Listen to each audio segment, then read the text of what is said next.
So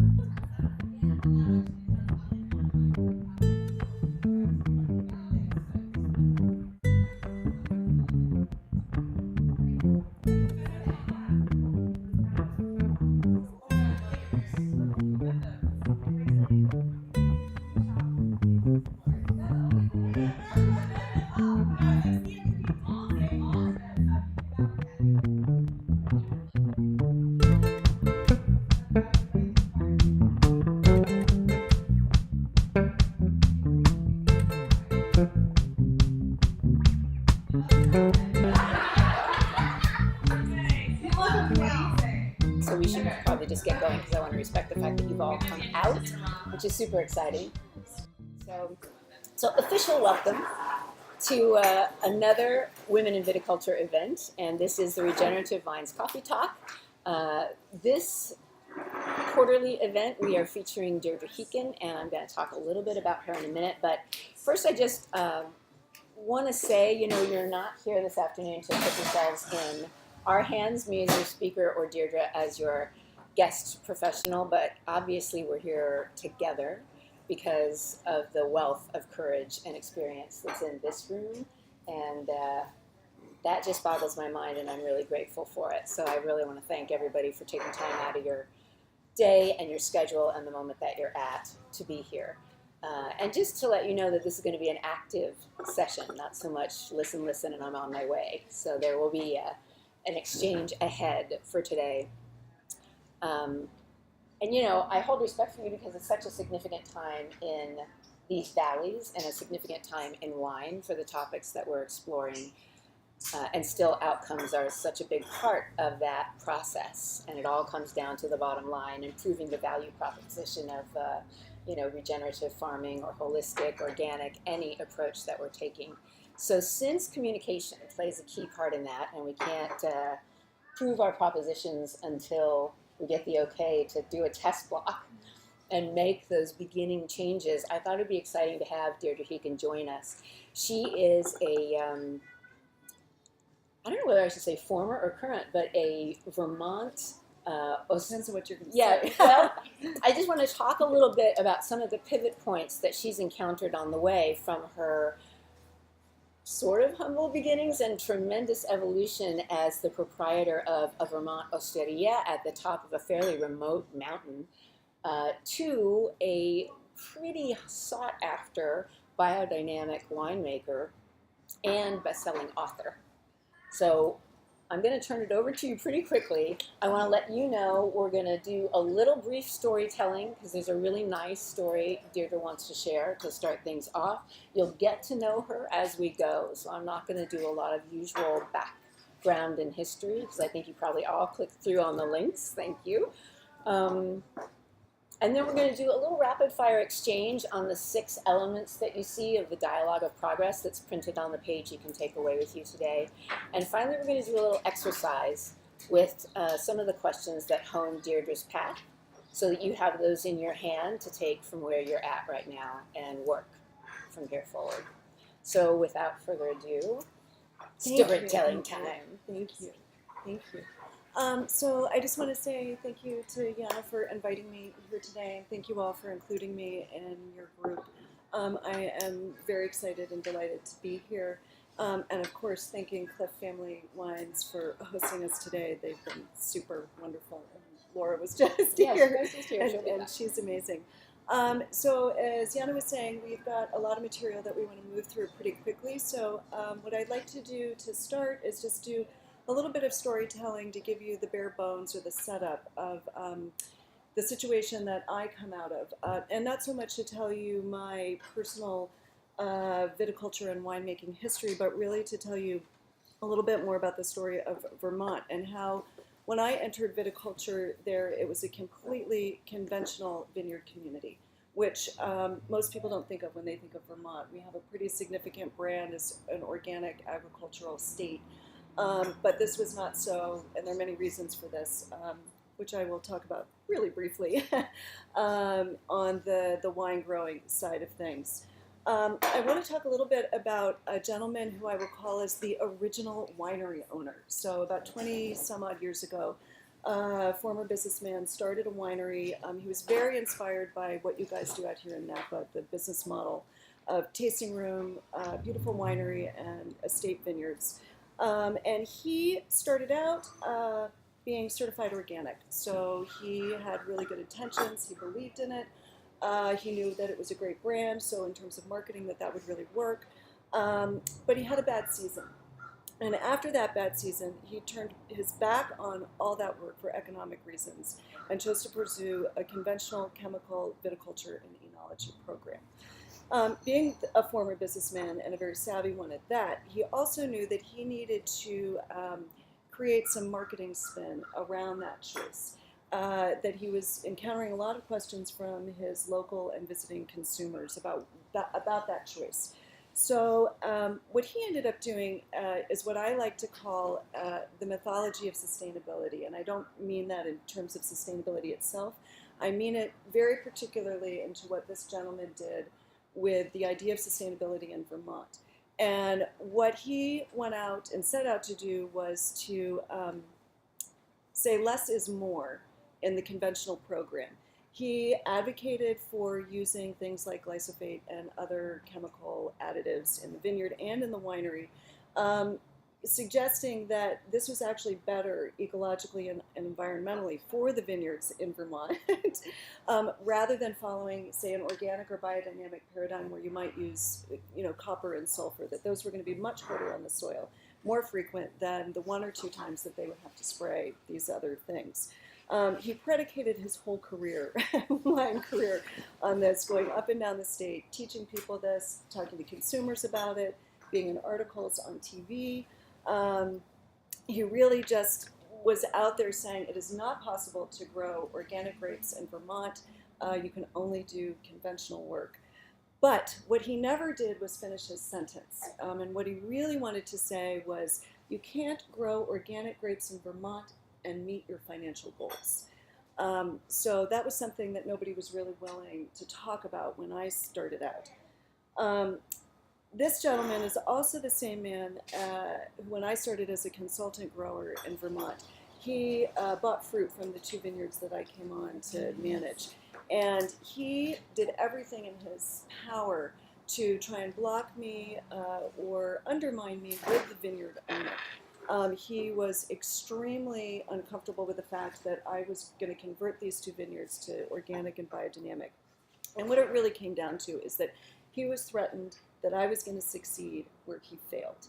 And even in a current conversation with his current wine grower, his farmer, and who's also the winemaker, he's told his own employee, I'm afraid that you're going to succeed where I fail. At least there's transparency in that. But that's a pretty big statement to make to somebody that you work with. But there's a silver lining to all of this, I think. In the 10 years that I've been working professionally as a wine grower in Vermont, everything has changed. We, as a wine growing community in Vermont today, have been through what I like to say a really progressive dialogue, which is what we're going to kind of do here today together. And I've tried to do that by leading by example and asking myself all the questions that I want to ask all of you today, which Jana mentioned we'll do a couple of exercises towards the end of the talk. We've been able to shift a very mercenary and fearful wine community to a wine region that will now be recognized as one that is predicated on organic and biodynamic permaculture, holistic, regenerative farming with cold climate varieties, which is a whole other conversation.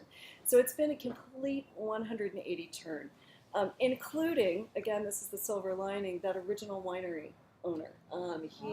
They now have 30% of their vineyards back on track to organic farming with a plan to convert another 30 this year, hoping that they will convert to all of them. And he's really taken ownership again in many ways of this concept. And, I'm seeing and hearing a lot of the same dynamic that's happening for you guys here in Napa. So I'm really interested to have this conversation with you and see where you think that conversation is and where it's going.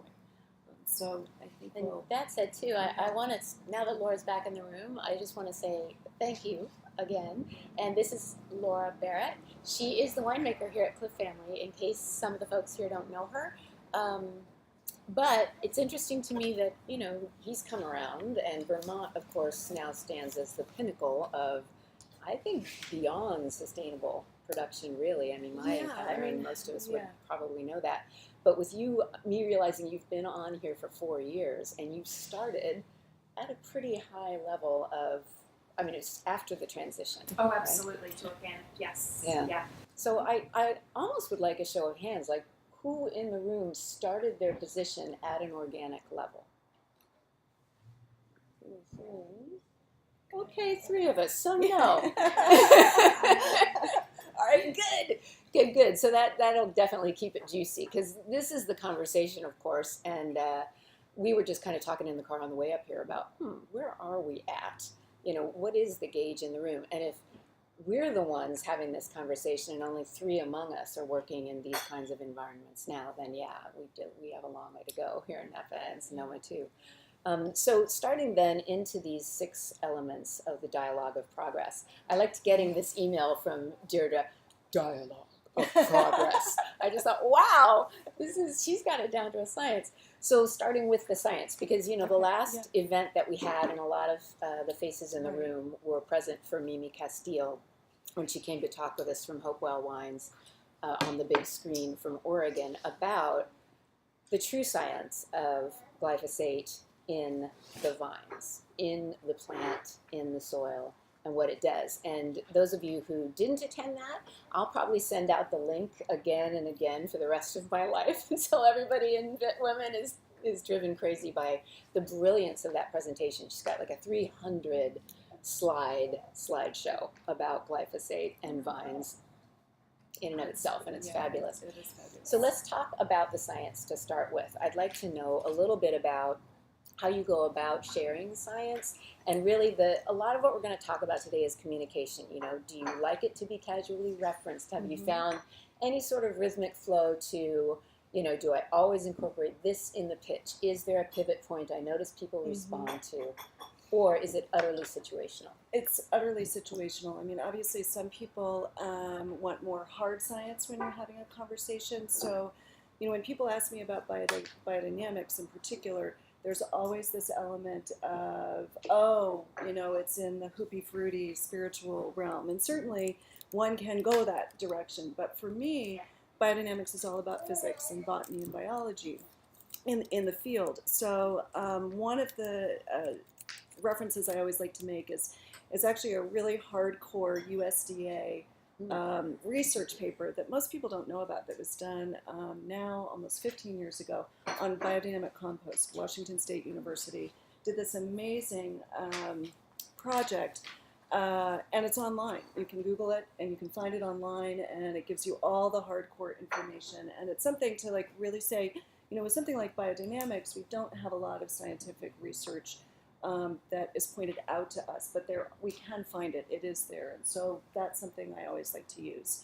I like to talk about, if it's a more casual situation, like when people are coming to the farm to talk to me, whether that's consumer guests or other wine growers. I like to talk about what my first experiences growing on my own property were like, and even though I was predisposed to wanting to work organically and biodynamically with permaculture as the underpinning, I had never done it before. So I had to do a lot of research myself and a lot of testing. And my first season, I found that I had done a plant medicine program that my vineyard was small enough at the time. I was spraying plant medicines every day according to a German program that I had found. And we had pretty significant both downy, both mildews that year, and it all occurred around the vineyard. There was absolutely no mildew in the vineyard, on the clover, on the vines, and that to me was really suggestive of something's going on here that's actually really powerful, and that I've seen it myself, and it led me to further investigate that path. So, you know, I like to use a lot of my own experience in the conversation and invite people out to the vineyard to see what's happening, or now that we have more organic and biodynamic vineyards happening in Vermont, take a field trip, to another place that is doing the same thing, and you can just see the differences in the health of those vineyards. Well, I did want to ask too about, and I wondered, as a quick aside, Ashley, whether that's something that you talk about. Are there observations you share when people are touring? Yeah, Oh, for sure. yeah, because you've had so much Yeah. time on your land. Well, and it's so much easier to talk about what you Absolutely, yeah. And what your And I think experience has been. and Yeah, that makes more of a connection with people. yeah, exactly. I mean, I only pull out that hard science stuff for people who are extremely skeptical and they want to know that there's somebody, a scientist out there, gauging and collecting data. And I say, well, I'm collecting data as well, but we can talk about these other research elements. Well, I'm going to stick to the plan here and focus on how you've cultivated allies in other ways then. So if you're Yeah. not only ever going to rely on science, which might open a door but doesn't always, engender somebody else's courage to take a step, how, we're going to do this in order. How do you develop allies? Who was the first unexpected ally that you were able to engage without Right. convincing? Right. So my first unexpected ally was the assistant winemaker of the original winery owner. And he started coming out to work with me when he was done with his other job. And the way we're set up in Vermont, we had the luxury of being able to farm our vineyards as well as make the wine because we're so tiny and it's such a new region. So everybody's doing everything. So Stephen, who was the assistant at that time, he would finish his job at 4 and he'd come out and work with me in the vineyard.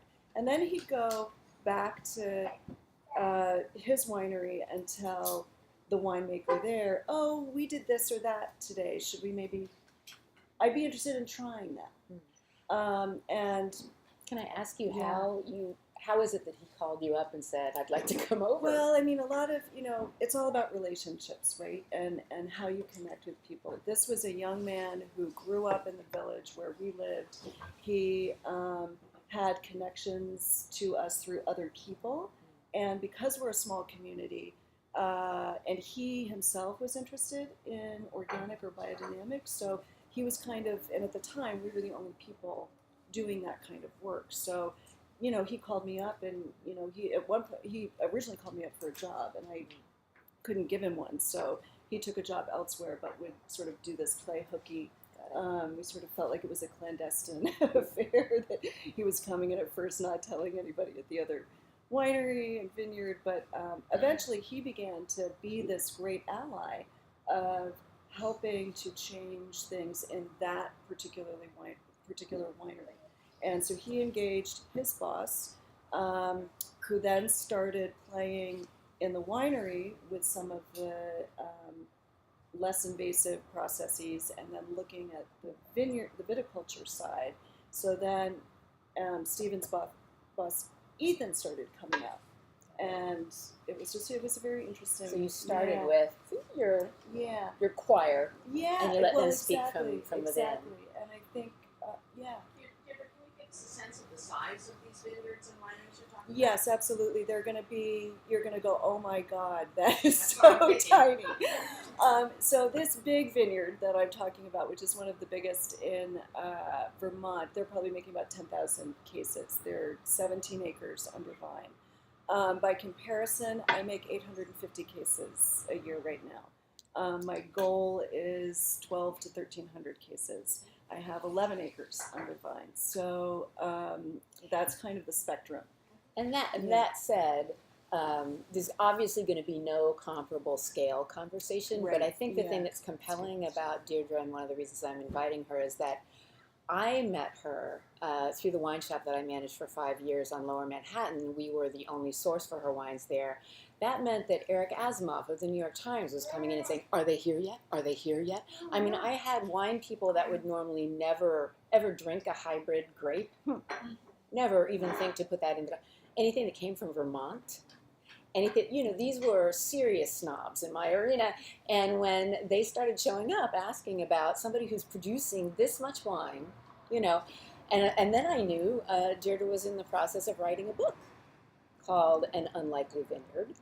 So I think some of this conversation is scalable in that the communication that she's created to engender a whole community of people across not just a state, but, in New York, we'd say the tri-state area. It's a pretty significant following, really, that you're cultivating. And to that end, I want to know about, one ally that was a desired ally that you had to opt not to win. And we have your original winemaker, Yes. but I'd like to hear about somebody else or anybody that you're currently aware, you want on your side, but Yeah, I'm may going to not be say the there moment. too. And what's interesting about the original winery owner is that he is now an ally, very reluctantly with me, but in general, he is an ally and with his own team, which is wonderful. It's amazing. One of my original allies was another winery owner of about the same size as the original. He was the second. And he was really supportive at the beginning and engaged me in like the local roundtables like this with all the other growers. We would share wine in the winter together and talk about what everybody's doing in the cellar, what was happening in the field, things that we were seeing. And so he was super supportive at the beginning. Now we've lost him. He actually, sometimes he was never going to be thinking about putting any of his vineyards under organic management, but he wasn't alienating. And now I feel like he's kind of gone the other direction, and that's somebody I can't capture. So he kind of dug in his... He kind of dug in his heels, and they're people are people, and life is life, and there are probably some personal reasons for that as well. But that's been interesting. And then the guy who is the small fruit specialist at the University of Vermont, he's been very, very, very, very, very difficult for me to engage with. I started out as the crazy lady, and I'm now still the crazy lady, but new producers and new viticulturists coming in, they're asking for organic information. They used to not give any growing information out of the university. And that's who people would apply to first, of like, okay, I want to start a vineyard, I want to plant a vineyard, how do I do this? They would only give like the approved Cornell, University of Minnesota information. Now, it's a whole group of a different generation of producers, and they're like, no, we want to know what to do organically. Can you provide us with that as well? So they are making that shift, so maybe there's hope for him, but like I can't get him to return an email or a phone call because I have tried to engage with him. You win some, you lose. So we'll fast forward here. I'm working on him. when we look at those, at the bottom of the goals that Deirdre has left behind for you, I think they're on the back side of the page you might be looking at. There are six bullet points, and then the seventh one, the bonus, is patience. And I really have appreciated, I feel in the 7 years that I've known you now, which is shocking to me, that patience is a thing that I watch you dance a very, very subtle dance with, and never really overextend.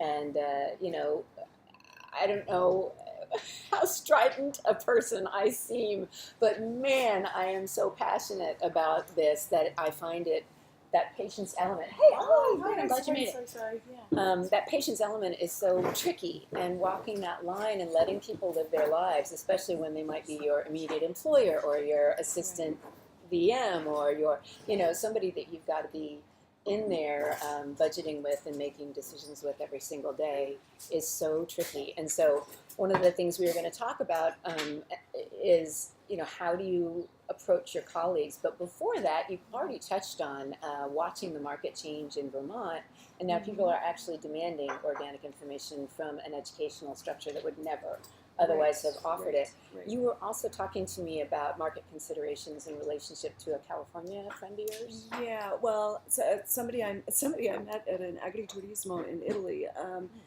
again, probably 10 or so years ago.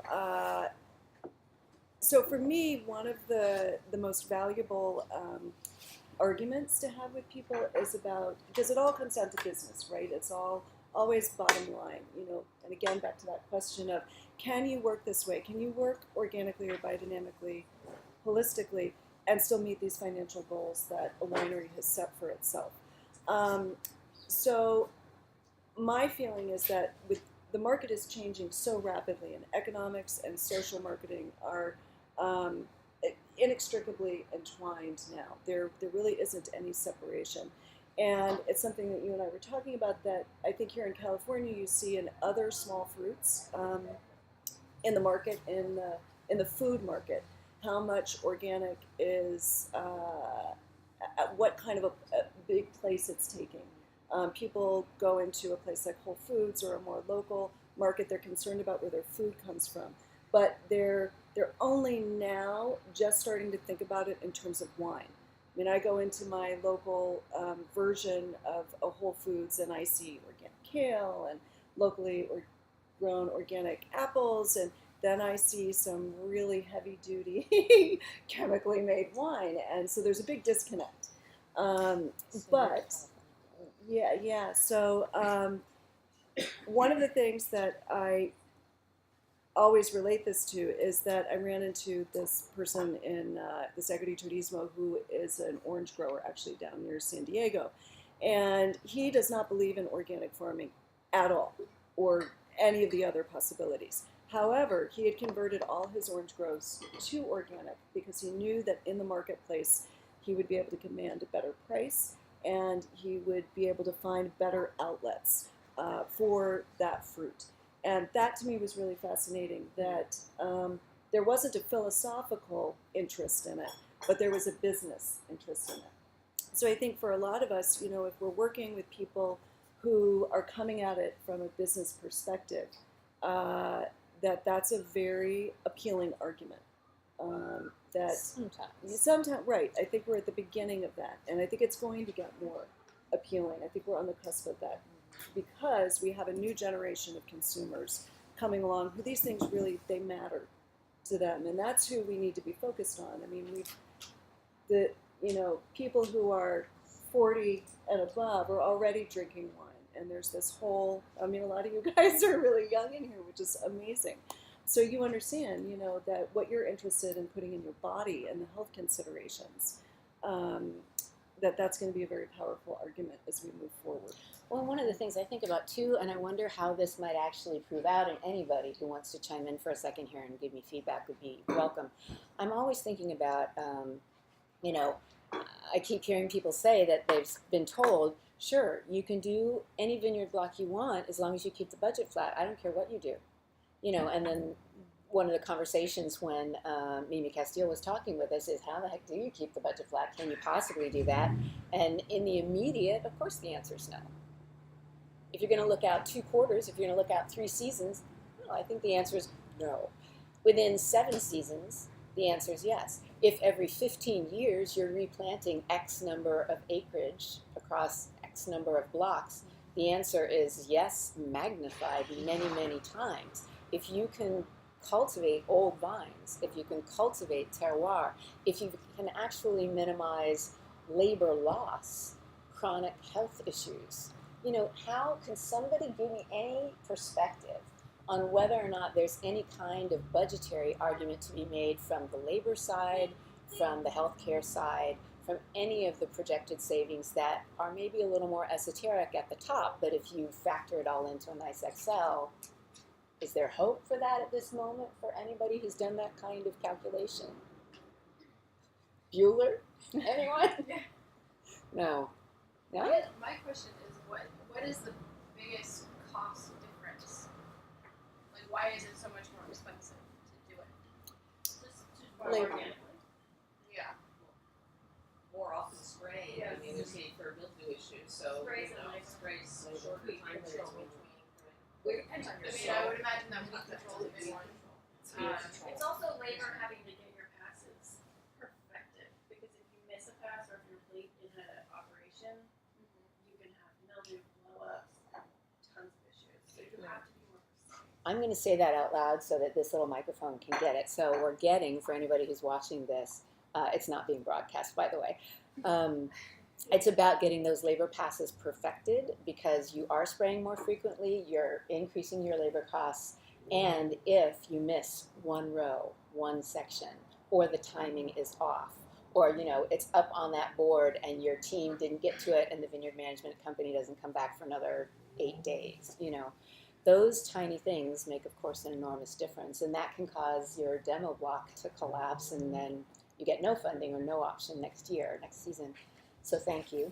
And Ashley, you had something. But you're a perfect person to ask about long-term labor savings, or long-term savings, I guess. Is that a hope for a Napa vineyard of your scale? I mean, for me, I think just having a long-term crew, I think, is absolutely important. Especially in a variable like this. And do you think anybody's on your crew because they know they're not going to be working with chemicals? Do you think that's an added benefit to anybody at all? I think it's an added benefit. I don't know if they It's definitely an added benefit. And like I said, I think maybe a few of them maybe see that a little bit more, but more what they see is that they all get healthier. That's why they say that they don't get laid off.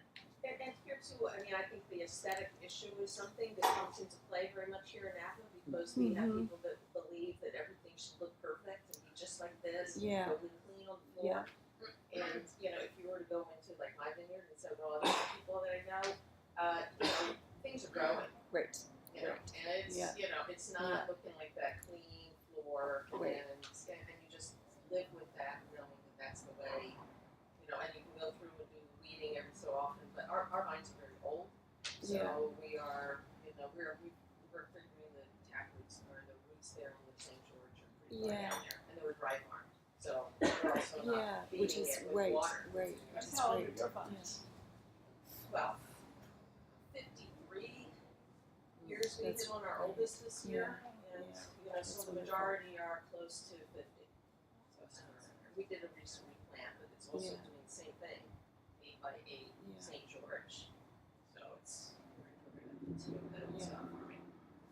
I think it's really important to kind of help shift what we put value on. So my vineyards look exactly like this. I mean, I have one vineyard where all the wildflowers grow up into the canopy. In terms of viticulture, this is like, who does that?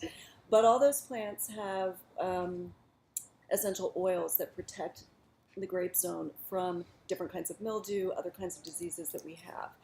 So it's a completely overgrown, wild-looking vineyard. But it is probably the most beautiful vineyard that I have because all of these wildflowers, when they're in bloom. What did you use for mildew? Oh, so I do a couple different things. So I make a mixture that has very small quantities, depending on which mildew I'm looking at, of either sulfur or copper. Very small quantities with blah, blah, blah, blah. I'm totally blanking on. I occasionally put some dandelion tea in there. I occasionally use a yarrow tea. Nettle, always using nettle. Thank you. And horsetail. Horsetail is, I do that in the first part of the season. I stop after June 15th. For you guys, you would probably have to stop much earlier. It's too strong, so you can get leaf burn if you use it too late in the growing season. But and then I do a lot of experimentation with the other plants that are growing in each vineyard, making teas with those because I've found that whatever's growing in the vineyard is what the vineyard needs in order to have balance. So we do a lot of work with that. So it's also shifting, and I think that there's an argument maybe to be made about working with the marketing team with the places that you work. That what are they putting forward as the idea of beauty? Is it the manicured, or can we, grab onto this, the wildness, all the wildflowers, all the cover cropping, that this is the new image of beauty, and come and see this. Well, I think a lot of it is just a change in priorities and a change in attitude, and therefore also a change in tolerance. Because you know, what do you see as a beautiful vineyard? What do you see as a perfect vineyard? Does it have to be 100% clean, have zero mildew? Does it have to have no weeds? Well, if you're going to be farming organic, especially up in the hills, the answer to those questions is no. Especially if you want to at all be anywhere even close to being economically sustainable, you're gonna have a higher tolerance for different pests. The gentleman that I leased 2 vineyards from, who I originally consulted for, he is classic. He started out in the Long Island winery world, which is very manicured. So he's an accountant. He's just like everything perfect. And he shows pictures of the vineyards to his friends, and they're all like, "Oh my God, you have just weeds in that vineyard." But he's come to really appreciate it, you know, because I was saying to Yana that he says to me every spring, "I've never seen these vines look so beautiful," you know, and he can see that even as an untrained person in viticulture or wine, he understands that, wow, this is just bursting forward with health, and thank God somebody else is doing it. I don't have to deal with it. So I think if we can do a little bit of recalculating on how we shape that story, I think that can be really helpful.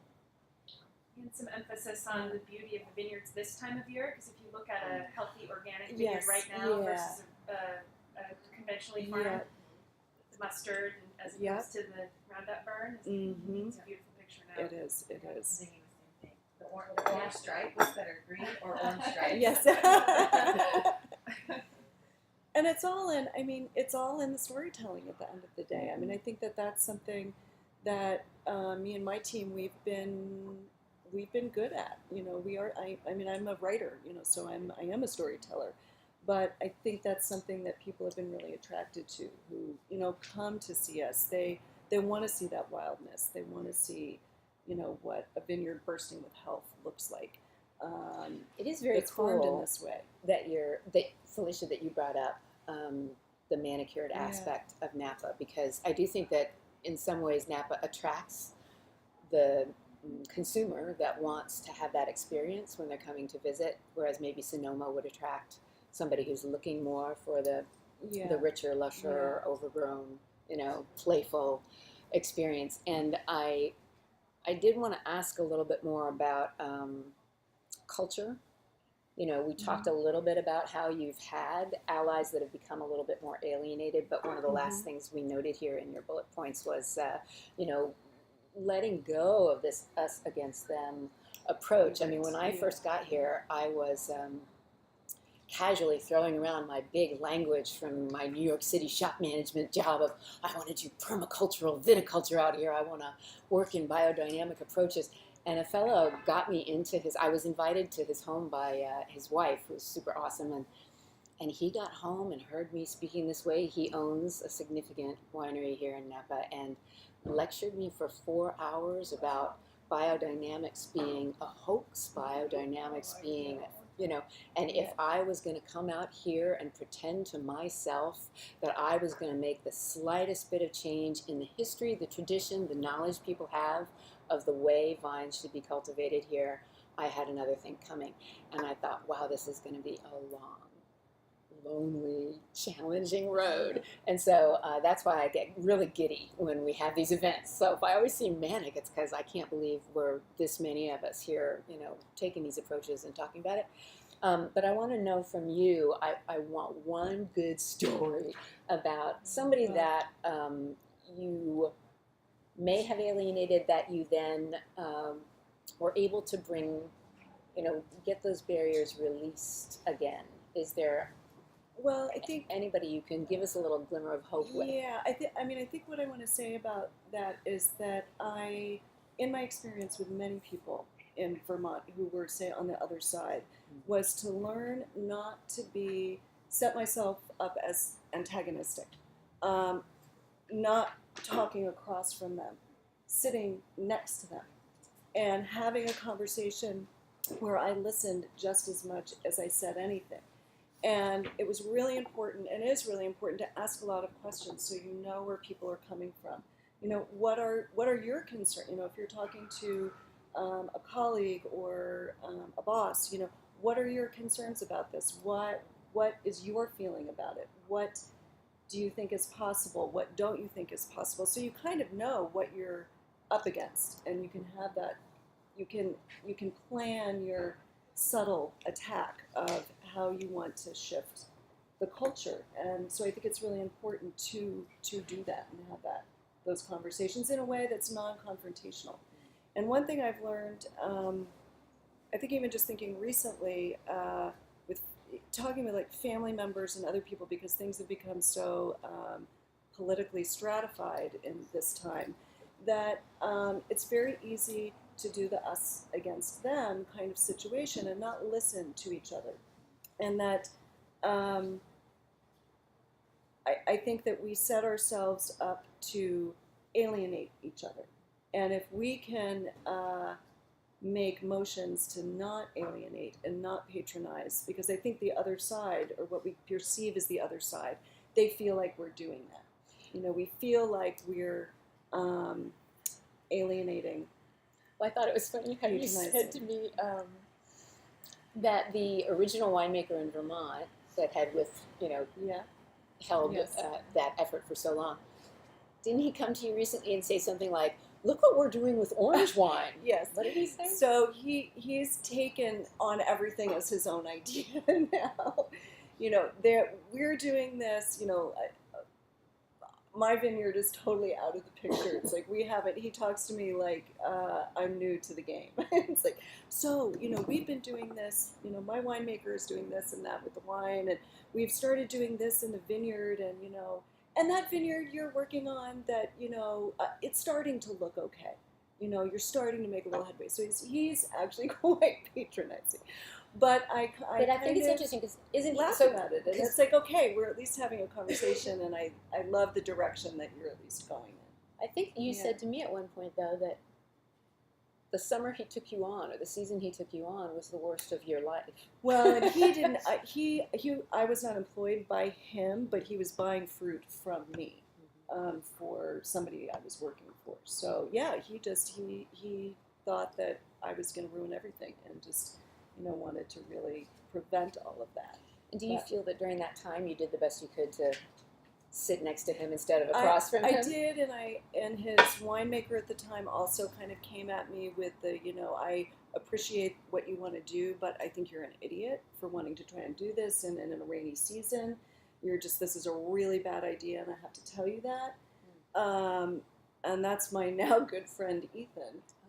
That's Ethan. Yes, that's Ethan. So Ethan was like a real pill at the beginning, and just didn't want to concede or have a conversation. But we would do these round tables, and that was something that was really effective in the winter, where we would meet as different winery people, bring wine, and just have a discussion about what was going on. And I would say that we would all listen to each other.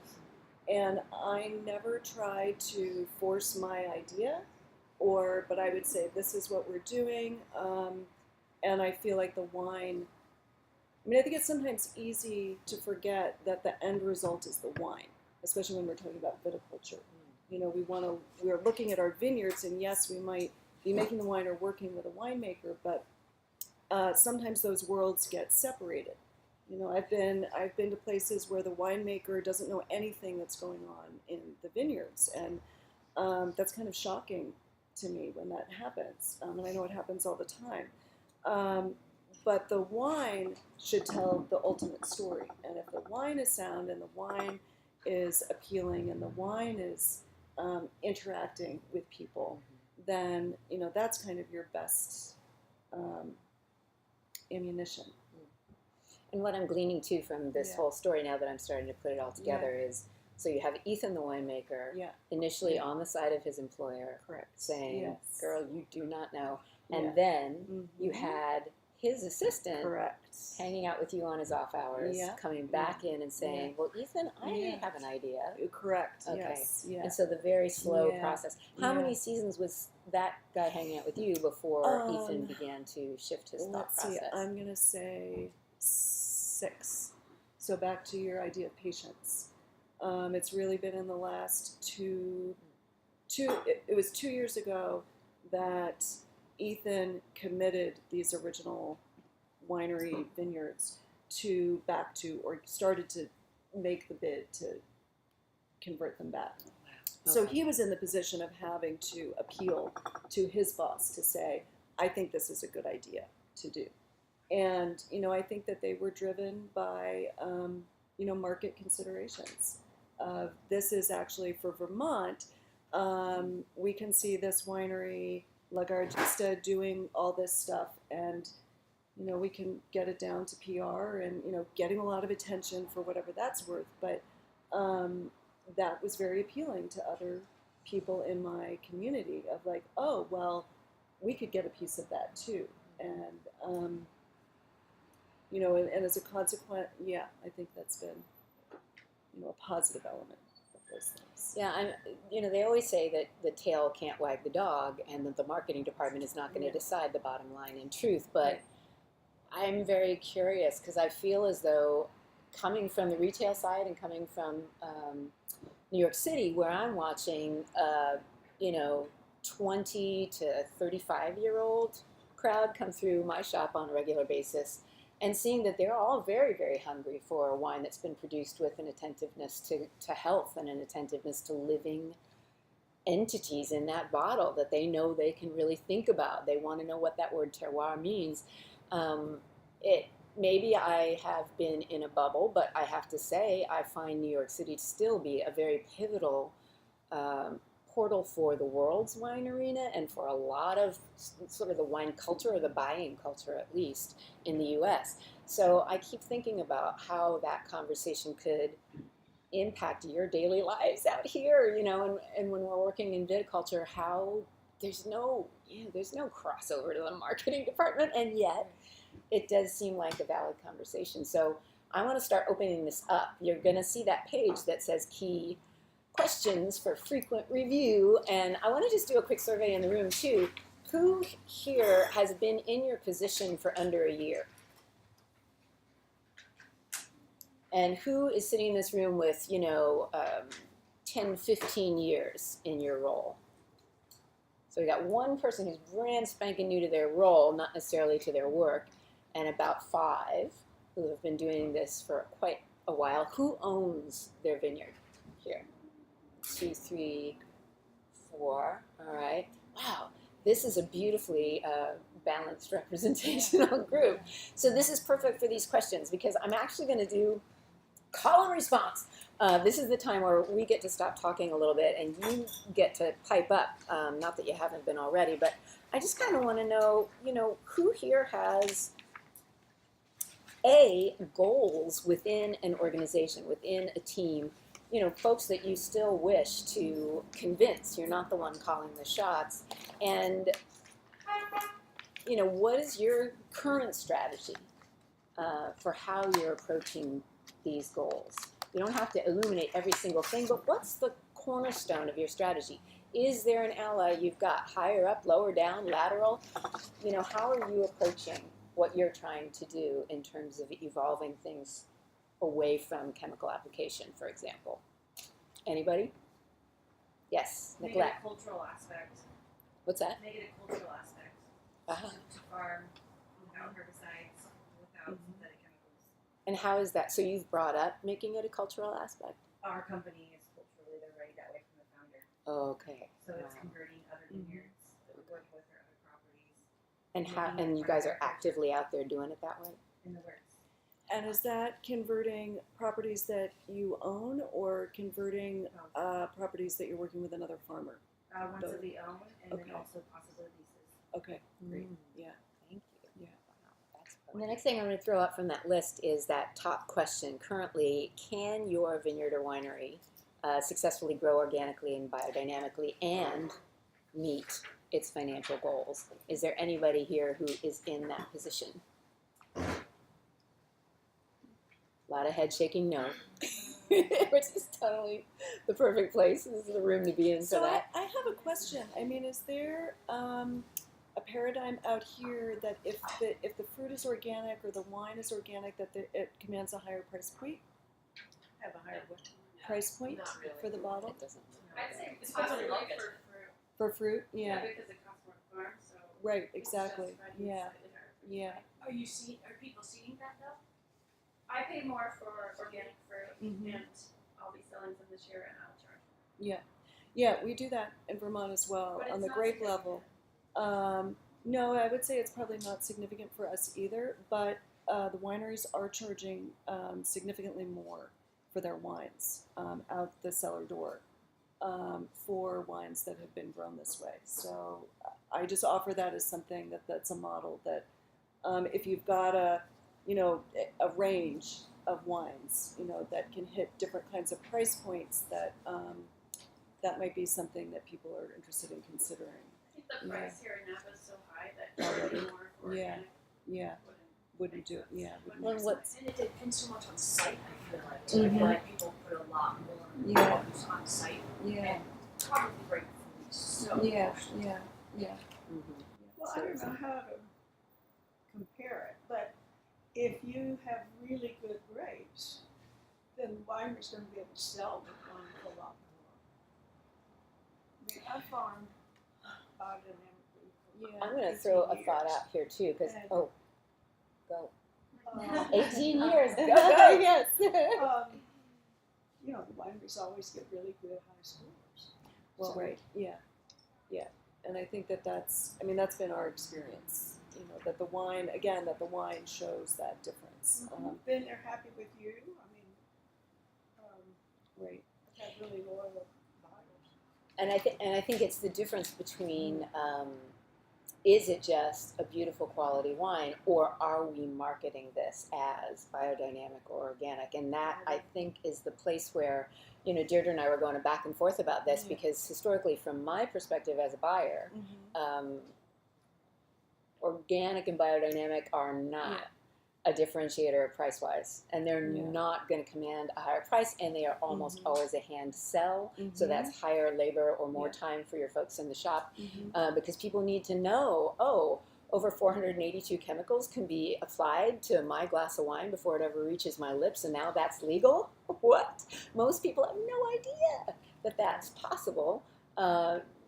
Or that their favorite brand is one of those items, or that most organic wines test high for glyphosate simply by proximity to another, vineyard, or, so there's so many components of education that are involved that I think pricing, yes, quality matters, and then the label itself may be able to command higher earnings, but is it a selling point, or is it a pricing Right. component at this stage? And I'm not Right, sure. here, I don't right, really I see it see that way. Not here. Yeah. Wouldn't be. Europe, Yeah. yes. Right. That's Where right. more people Yeah. do certification. Yeah. Yeah. The most, even if you are biodynamic, you're probably not certified. No. Yeah, and I'm not We either. don't- Yeah. It's Yeah. not our intention. Right. Yeah. Not, we don't Yeah. care about the certification. No, not. Yeah. Well, and Demeter doesn't mean as much here as it does in Europe. So yeah, you have a great point. I mean, the certifications and the requirements are so much more rigidly enforced, I Yeah, I think. don't think anybody cares here, so I No. go through all the paperwork. Well, we care, damn it. I know. Um, I'm just trying to think of ways in which that you can appeal to that bottom line, since nobody raised their hand. Yeah. That you feel like you can do that. So it's very hard to make arguments at the end of the day, unless it's something that's kind of a write-off, for the business itself. That there's if it's a larger winery and there's a section that is devoted to that, and the business powers that be are willing to make that a write-off and not worry about. I think we noticed that with Yeah. some, like I know Duckhorn, so Mhm. many larger scale production environments now have a label that's going to be organic or a label that's going to be biodynamic, and then they've got Yeah. those blocks sectioned off, and then they can monitor that in the Mhm. marketplace and see, well, how's that label Yeah, doing relative to everything else. But it's, wow, it would be incredibly encouraging if we saw those labels beginning to outsell other components within Right. their, Within their- yeah. portfolio, but Right. Part of that Who's to issue say? is that an organic wine and organic grapes are two very different Yes, things. And yes. in Amen Europe, to that. actually, Yeah. the Yeah. wines are, say, organic, and they Yeah. are allowed to use sulfur, whereas here they're not. So Yeah. it's sweet peroxide. So Yeah. it's a, Yeah. it's almost that we are stricter here in the States, or at least our requirements Yes. are Yeah. such that Yeah. it's more difficult Yeah. to put that organic on the label. Right. Or even make Right. a biodynamic wine, which takes it's a whole nother level. Right. Right. So I think this kind of gets us to the productive stage of what we ought to do. together. So let's get out our pens and maybe resituate. My thought on these questions is, let's not just like have you take this piece of paper home and maybe you'll look at it for 20 minutes sometime 3 weeks from now. Let's do this. I'd love it if you would take about 5 minutes right now and just jot 2 words next to every single question, or a couple of names next to the allies questions. Do this for 5 solid minutes, and then let's group into groups of 3 and have a conversation with each other about, what are we interested in doing in our roles from where we're at right now? What are we most curious to do? What could be advanced? What can't be advanced? Where are you at and where do you want to go? So I'm literally just going to give you some silent moments and then touch base in 5 minutes and we'll group up. All right. We're going to wrap up and move into a little conversation here. So my hope had been to do what you might normally do in a slightly uncomfortable workshop situation, is just stand up and walk to somebody that you don't know. And I'd like for people to sit in a group of 3 so you really have a few minutes to talk through the most important parts of this. And obviously some things you may not be able to share professionally for good reason. But there are lots of things you could discuss with each other today and with us that would certainly help my understanding, so hopefully help your own too, about your own ambitions. So let's do this. Just hop up. If you need to move to a different table, please do. And just a group of 3. I'll sit here since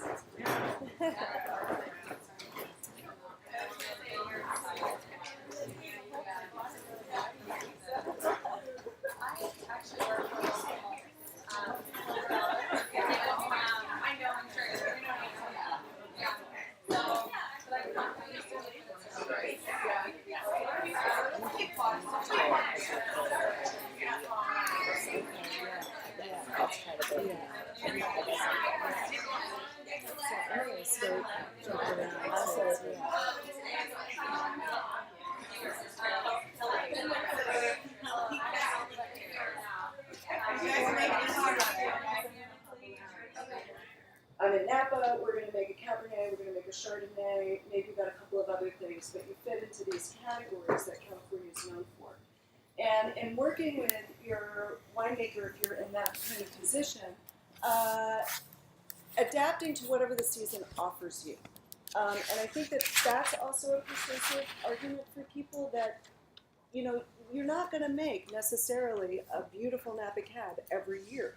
One of my main quote-unquote red wines I couldn't make in 2017 because that's just not what the vineyard gave me. I'm going to make something else. I'm going to make an aromatized wine with it, which will be really interesting, and it's going to new packaging. It's going to enter us into a whole new market. But I think it's really important to think outside of that box, because then if you do that, there is no failure. There's no failure of like, ooh, I couldn't make the wine that we normally make. Okay, then let's make something else. And it becomes a one-off, it becomes a special thing that you made for that year. It tells a story of that vintage. And I think that that's something that we all forget to do. Can I ask you too to chime in regards to adaptability? I mean, Yeah. most of us are working in viticulture, Yeah. and so adaptability too has to do with shifting to different kinds of IPM, shifting to different applications of plants in the vineyard. You've got a note here about diversity of place, diversity of Right. season, not just locationally, but Yeah. how are you going to farm this land, and what can you introduce that's reasonable and affordable within the budget structure that begins Right. to evidence the capacity to move away from at least 3 of the chemical applications that we've used for the Yeah. last 12 years. Is there anything you want to talk about at that in terms of adaptability? Well, we were just talking about it right here at this end of the table, that that there's now seems to be a recognition of that every vineyard is different. We can't use the same blueprint for a high altitude vineyard as we would in a valley vineyard, and that when you start to make that conversion to a more holistic style of farming, you're going to have different circumstances. You're going to have different kinds of climate. You're going to have, it's terroir. You're going to have different plants growing.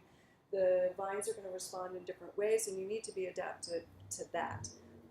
I very rarely farm every vineyard the same way every year because something new is coming, and I I do like to talk a lot about diversity as an economic model.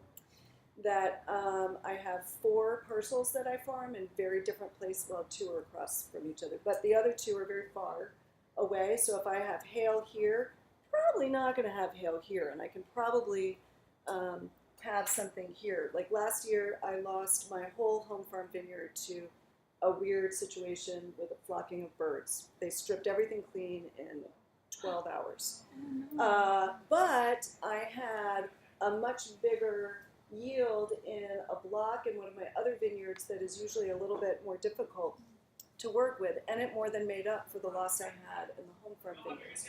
So just in thinking in terms of when you're working this way, and you were saying about how, the tolerance of things, tolerance of, this might not go well, but you know what? In another location or another block, it might go really well. Diversity of different kinds of plants. I mean, I grow apple trees, so if I have a really sucky grape growing year, I know I can make cider. And I make cider already as part of my platform. So, it's just looking outside of the normal conventions about how you can adapt to whatever this very quickly changing climate and ecology is offering to us, and how we might embrace it rather than be held down. I guess, how should we farm organically? Do you have any particular resources for next steps for if we want to kind of dive in and learn more, but we're not getting that experience necessarily in the field because we're farming conventionally? Yes. There's a book, since I'm working biodynamically, I probably point you in that direction. There's a book by a writer in France named Pierre Masson, and it's called The Biodynamic Manual. And it's very cut and dried. It's not, there isn't anything cerebral or spiritual about it. It's sort of like, okay, this is what you do. These are how you make the preparations. These are what the preparations are good for. So that's a really useful manual. There's also another manual called The Organic Grape Grower. And he does the same thing. It's very no-nonsense, great reference for insects and different kinds of pathogens. And I really like that book. And that way you start to develop data that everybody can use within the area. And for everybody, and I'll come right to you, Ashley, I will definitely email you links to Pierre Masson's Biodynamic Manual, is that it? Yeah. And to the Organic Grape Growers Manual, so don't worry about that.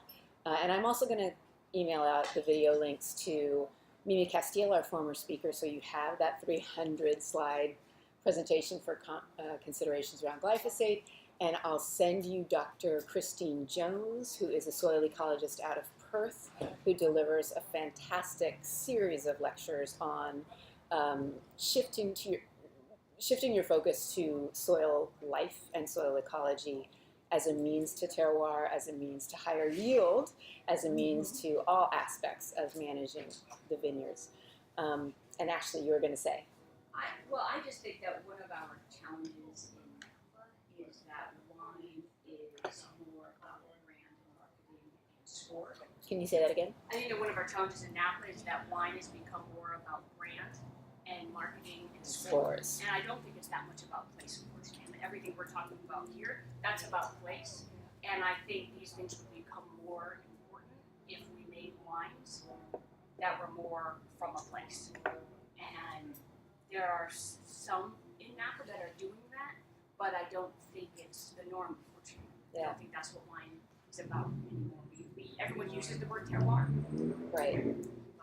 I agree with you 1,000%. And even Deirdre, when you were saying, I was thinking to myself, God, if I were just in the audience, I'd be walking away saying, you're talking about how important it is to diversify, and you're talking about how important it is to basically have a specific viticulture program for every location, every microclimate. But the reality is, a lot of us are in large-scale environments. They have a top-down structure. They're on multiple continents, and their application is going to be the same, key 5 points of how that vineyard's going to get managed maybe there are going to be small adjustments for some aspect of the weather pattern. At least for me as a newcomer, I feel as though what I'm hearing is that continuing to scale up the machining side, continuing to scale up the technology side, and allowing for loss that may come as a result of those two key elements not handling everything for us is the norm, more than maybe we also need to be thinking more about place, about terroir, about how we could actually increase quality as a means, or health in the vineyard as a means of gaining dominance over some of these disease threats or disease pressures. Right, but I think, Ashley, that's going to change. I think in 10 years we could meet here again, and the conversation is going to be different. Just because I think we have a different generation of drinkers, and they're, I think California is probably still trapped in the drinkers who came out of the Robert Parker School, and that's going to hang on for a little bit. But I think everybody needs to be looking 10 years down the road, because it's going to take that long to shift. I was in Provence a couple years ago talking to Domaine Tempier, and they're looking at 10 years from now they're not going to be able to grow more vet. They know that. So they're looking at different varieties in Greece and Spain that they're going to start planting now, because they won't, it's not going to be Vendel Rosé anymore. So their concerns are obviously different than here, but it's going to change.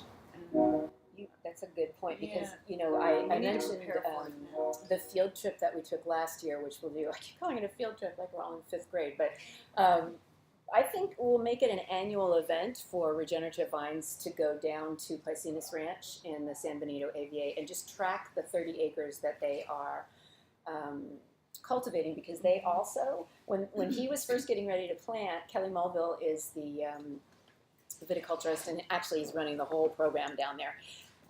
He emailed me and said, so I'm compiling a list of alternate varietals that might function here in San Benito as climate change. We haven't even talked about climate change today, but we're sitting in record water levels that reflect it so intensely, and of course the fires. So he said, get me, you had your winemakers down, have them send me their lists of European, Georgian grapes, Slovenian grapes, what would grow well down here that I could actually add to my list, because I want to get serious and have at least 14 or 15, one of the blocks is going to reflect some trials of all of these things. So I do think we're starting to see people who have a willingness to start doing that kind of testing, but I think we should go down there ourselves and watch what he's doing and see what we can bring back. We got that out there. I'm going to try to do these coffee talks quarterly, but I also want to keep the caliber of intense humans that I bring to you worthwhile to you. So we'll just see. We'll see who could possibly. Mimi and Deirdre are pretty impressive in my personal opinion. So we'll see who I can bring to you next. But if you have people that you think should join us, or if you want to see a day where we just sit and we take these questions and a few others and we workshop with each other and we start strategizing differently, I'm totally down with that too. I'm just open to all recommendations. Thank you a million times over. Thank you, and Deirdre, thank you so very much.